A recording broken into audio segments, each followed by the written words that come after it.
I talked to a lot of women over the years, and a lot of them have been convinced to have abortions and things like that, and take the morning after pill now and all that. And as they get older in life, they regret it. They now feel guilty. A lot of them want to commit suicide. Yeah. What's your opinion about abortion and after pill and all that? So, very, very controversial. At this point in my life, I'm pro-choice. With that said, I think I'm one of the few pro-choice people that does not put a nice blanket over it. I think it's horrible. I think you are killing a baby. I'm not gonna do that. I don't understand those arguments. When it's promoted, I think it's demonic. Yeah. Truly. I talked to my father about it. He's 81, and he goes, "Look, in a perfect world, there wouldn't be abortions because it would be a perfect world." He goes, "Well, we don't live in a perfect world. We actually live in a pretty messed up world right now." He goes, "I think it should never be spoken about. Should never be anything positive behind it. I understand how it can be shameful, and I don't believe in shaming women, but it should just be a private thing. When it's promoted and girls laugh about it and the protesters and all that, I think they're genuinely demonic." Yeah, you know? It is evil. It is. It's sad and it's heartbreaking. I just don't want to be a hypocrite when it comes to things like, vaccines and blah, blah. I'm like, well, I do believe in my body, my choice, but for me, it does go across the board. But with that said, I think there should be very strict limits. I mean, these people want to pass, like, the baby comes out and you're allowed to, like, kill it and not say, like, that's sick. Yeah, but that's what Eva does. You give Eva a little leeway. There's no end to its destruction. Yeah. There's just no end to it. Yeah. It's amazing. It reminds me of how they're trying to brainwash the kids now. Little kids, they're teaching them to hate one another. Yeah. White people are bad, and there's just no end to it. Same thing with this. Yeah, you're right. There's no end to it. Right. It's just, you can hate everything because it could go on forever. Forever. Which is, like, sick. And that's kind of all I see being promoted. Yeah, it is. How should men deal with today's woman? Yeah. When they date them, or should they even date them? I know, right? I think it's really important for men.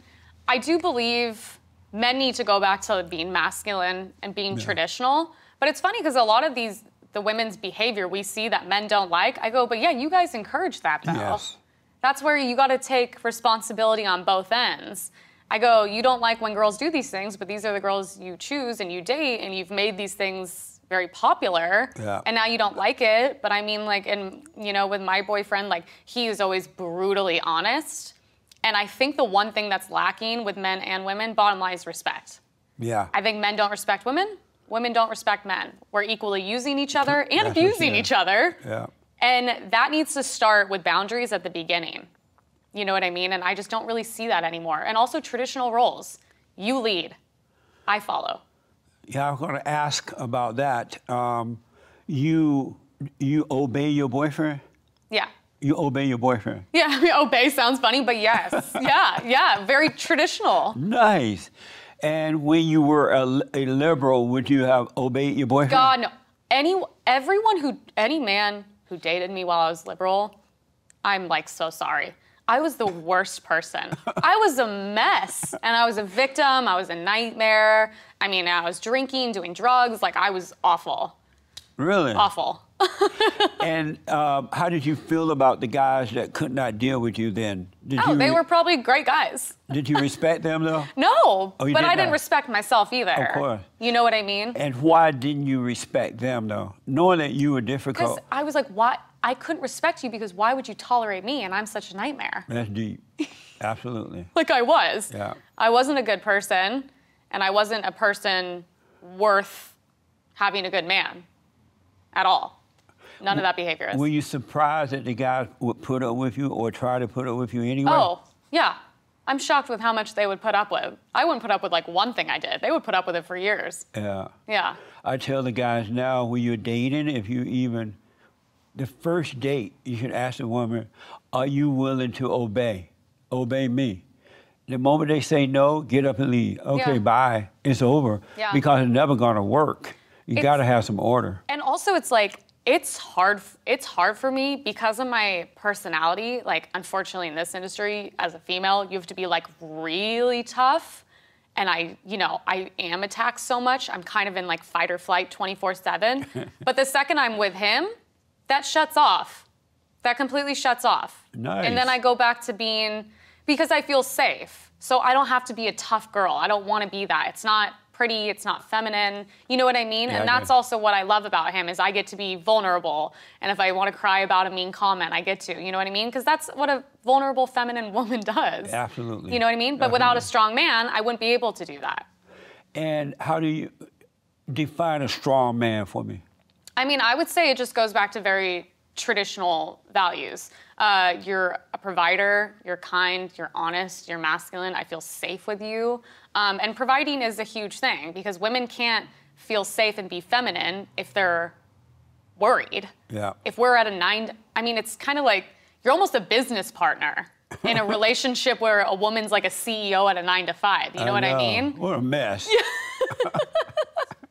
No, I get it, because my girlfriends mess. like that are stressed all the time. They are. And they're more masculine in that sense. Yeah. You know what I mean? Whereas like we're supposed to be like in fields gathering berries at the end of the day, not, putting men in their place all day. Should a man ever marry a woman who is educated and call herself a CEO and all that?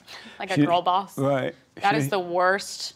That term makes me cringe. Yeah. I hate it so much. It's like made by women for women, but I hate it. But it's like, no, of course, first of all, being educated is a beautiful thing, because you want to have someone you can have conversations with, someone who has goals, aspirations.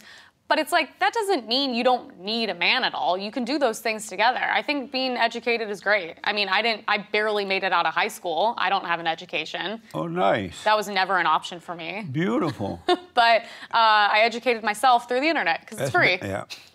That's the way to go. Yeah. Would you, if you should get married, would you quit your job and stay home and raise the children? And Yeah, we agreed on that. Really? Yeah. And you have no problem letting all that go for your family? No.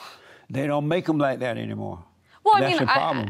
I don't understand, because it's like, well, that is your new job. Yeah. And it's the most important job in the is. world. Absolutely. To raise decent kids. Yeah.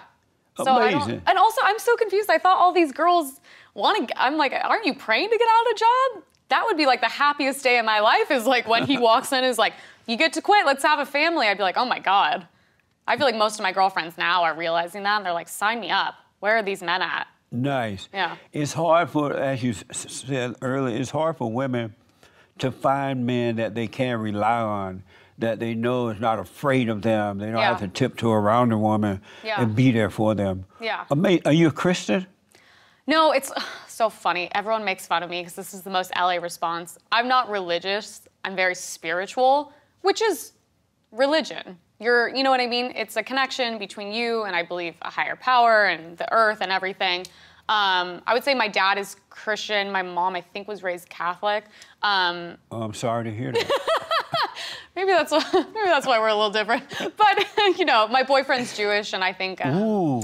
Which You're dating a Jew? Yeah. Wow. I actually want to convert, because I want to raise our children Jewish and send them to Jewish schools. So I'll probably. They will get a good education for sure. Yeah.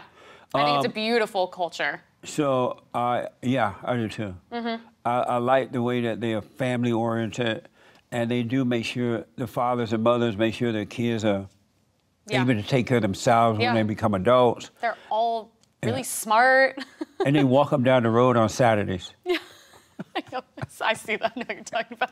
It's such a very specific LA thing, but I know exactly what you're talking about. Yeah. It's amazing. Yeah. And so you're willing to convert to Judaism? Yeah. Nice. Yeah. I went to Israel a couple of at least once, and we sent another trip over there. And Israel was amazing. Yeah, I want to go. I said that if I was God, in order for you to get in heaven, you would have to have gone to Israel first before you die, right? I really want to go. You walk through the Bible.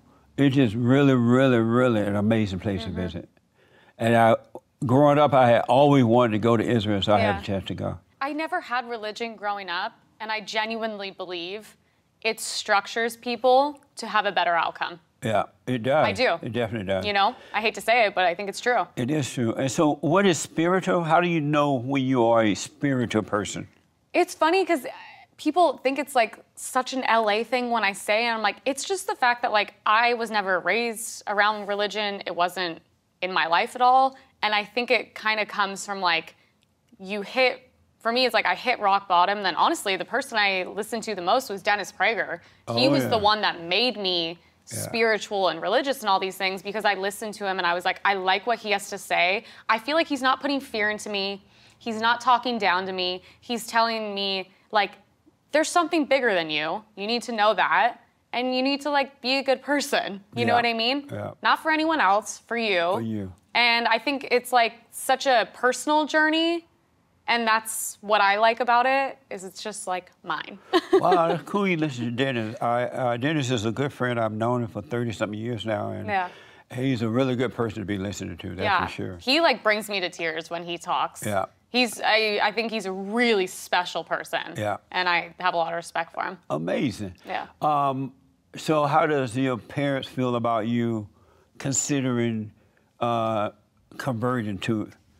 And you should anyway. If you marry a guy who is Jewish, you should. And it's a respect thing. Yeah. And also it's like, I want the kids to be raised Jewish and all these things. And like I said, centered around family, education, all these things. Why would I not set my kids up for the best outcome possible? That's right. And honestly, I needed that structure growing up. I didn't have it, and I was wild. Yeah.